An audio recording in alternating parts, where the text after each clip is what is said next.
All right, I want you to forget every single reality show you've ever seen. We're not talking about manufactured drama here. We're pitching something different. A series where the real conflict isn't just between people. It's about a human soul being translated into code. This is Skin Deep, The Luff Legacy. It's a pilot season where old school ink meets new school tech in a fight for artistic immortality. Let me just show you what I mean.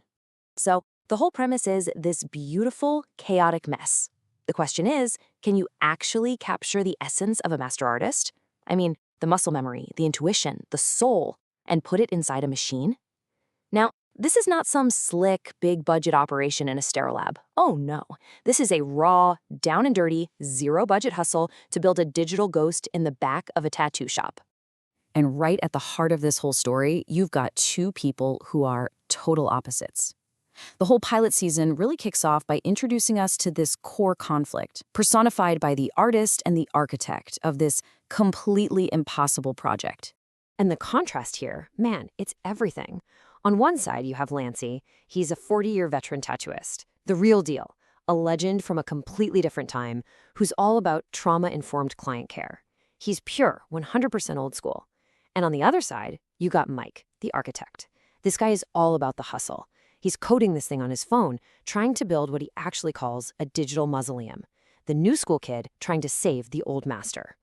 So the whole thing kicks off with episode 1, the handshake. This is the moment it all begins. You've got Mike, this young creator, walking into Lancey's shop with this absolutely insane idea. Hey, let me capture your artistic soul in a machine forever. I mean, the tension is just immediate. You can feel it. Can the old master possibly trust this young gun with his entire life's work? And this is where the show gets its grit. We're not in some fancy lab with a bunch of venture capital money. No, this is about scrounging for a soul, building the future from the ground up with whatever they can get their hands on. Episode 2 is all about the build, the arguments, and, plenty of those recreational safety meetings in the back alley. The budget for this whole thing, it's basically zero. I'm serious. To capture Lancey's legendary hand movements, they are not using some expensive Hollywood motion capture rig. Mike's plan literally starts with MediaPipe Hands, which is a free Python library, and a couple of used USB webcams that he probably found at a thrift store. And this right here just perfectly captures the DIY spirit of this show. Their brilliant solution to get the right camera angles on Lancey's hands, they duct-taped the webcams directly onto a welding helmet for him to wear. It is so janky, it's resourceful, and you can just already imagine the confessional interviews with Lancey talking about how uncomfortable this thing is.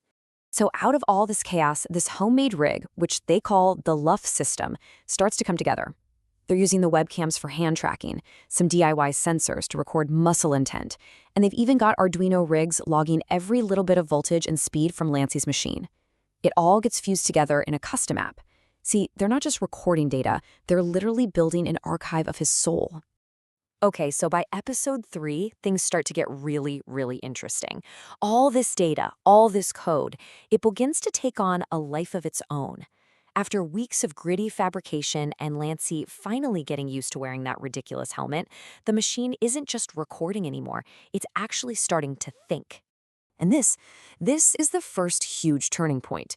They're in a late-night session, and the system starts analyzing the data in real time, and it actually alerts Lancey that he's about to overwork a client's skin. It's something even he didn't see coming. For the very first time, the machine teaches the master. The ghost in the code is officially real. So with this massive breakthrough, they create something they call the Luff Signature Score. It's basically a way to measure something that was, unmeasurable before. It takes Lancey's digital ghost and uses it as a benchmark, scoring an apprentice's technique on everything from their muscle activation to the consistency of their path. They literally turned art into data. So just as the team is finding their rhythm, they're feeling good, Mike decides to throw in a massive mid-season twist. Episode 4 drops a total bomb. To push the project further and faster, he decides to turn their little two-man collaboration into a high-stakes competition. But here's the thing, he doesn't bring in more people. He brings in more AIs. All of a sudden, this passion project transforms from a two-man collaboration into this virtual boardroom, with all these different AI models fighting to give the best advice. So the idea here is to basically stress test their own Luff AI. By pitting it against these other powerful models, and each one has its own distinct personality and advisory role, he's hoping to find the blind spots and just accelerate their progress like crazy. And, of course, create some incredible digital drama along the way. And you've got to check out these new characters. You've got Gemini, who is the hard-nosed strategist, always asking, yeah, that's great, but where's the money? Then you've got Claude, the innovator, who sees 10x potential in everything and is always asking, what could this become? And finally, there's this unnamed AI, let's call it the security paranoid, whose entire job is to poke holes in everything and assume it's all going to fail. The drama just went completely digital. So all of this competition, all of this drama, it's all building to the season finale, the ultimate test of everything they've made. The big question, can the machine, guided by Lancey's digital ghost, actually create art?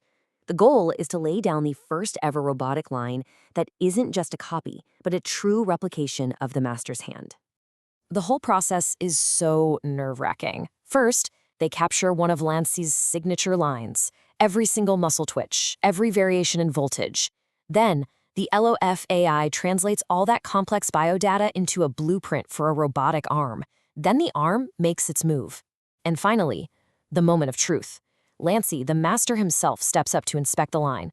Is it just a copy, or is it actually his? And the verdict? It's a success. But it's more than just a perfect copy.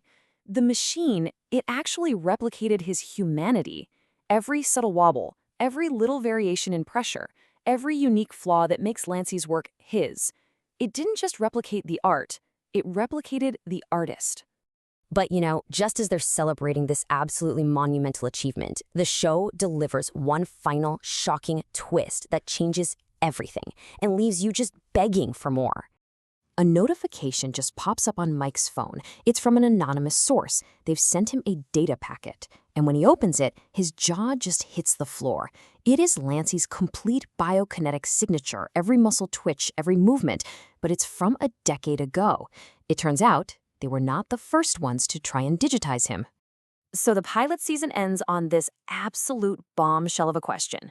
For 10 years, somebody else has been collecting this data, building their own digital ghost of Lancey. Who were they? And what in the world do they plan to do with it?